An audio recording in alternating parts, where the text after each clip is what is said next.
My name is Noel Heikkinen. I am the teaching pastor at Riverview Church in Lansing, Michigan, and I'm here with John Ryan. Yeah, and I get to be a pastor at Matthias Lot Church in St. Charles, Missouri, where I get to help with leadership development, sending people out on mission. And John and I have known each other for a very, very long time. And one of our values at Acts 29 is relationships. Yeah. And it's one of the things that we see in scriptures, what we see in the New Testament, as the gospel expanded and churches were planted and people were reached, the churches and the leadership in those churches remained connected with one another. Yeah. You know, you've got Paul just saying, I commend to you this deacon Phoebe, right? You've got even Paul advocating for Onesimus to Philemon. You've got the churches gathering together in Jerusalem to noodle out a theological issue.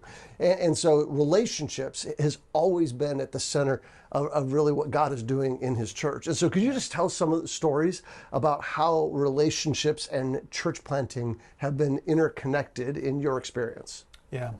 A lot of years of getting to see the value and the need, but also in some sense how God uses relationships to bear fruit. Yeah. And so the whole purpose, you see from the beginning in the scriptures, God being in relationship with us. The whole of the gospel is God not just saving us, but making us right with him so that we could be with him. It's the whole point of the gospel is the relational component there. And so as we see that being lived out amongst believers, one of the things that I was new to as I came into Acts 29 was just the whole outworking of the gospel in every part of life. I was theologically being attuned to the gospel, but I'd never seen it worked out as a husband, as a pastor, as a friend, but also in forgiveness and repentance and not holding vengeance against people, all those kind of things.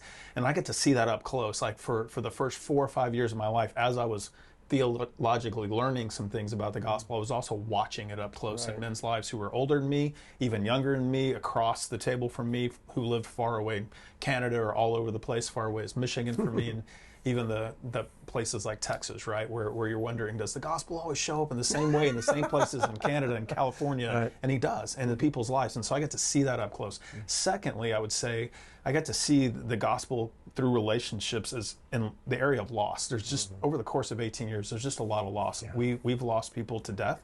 We've lost people to walking away from the faith, and we've lost people, some that just take different jobs and God calls them to different things, and so they step out, not because of a negative reason, they just step out of our immediate circles and relationships, and it's a loss is a loss, right? And so you either think grief and lament is just a waste of time, it's not efficient, or somehow along the line, through relationships, God's bring people into your life that shows us that sometimes loss is one of the better ways we can know God through our grieving, but also know each other.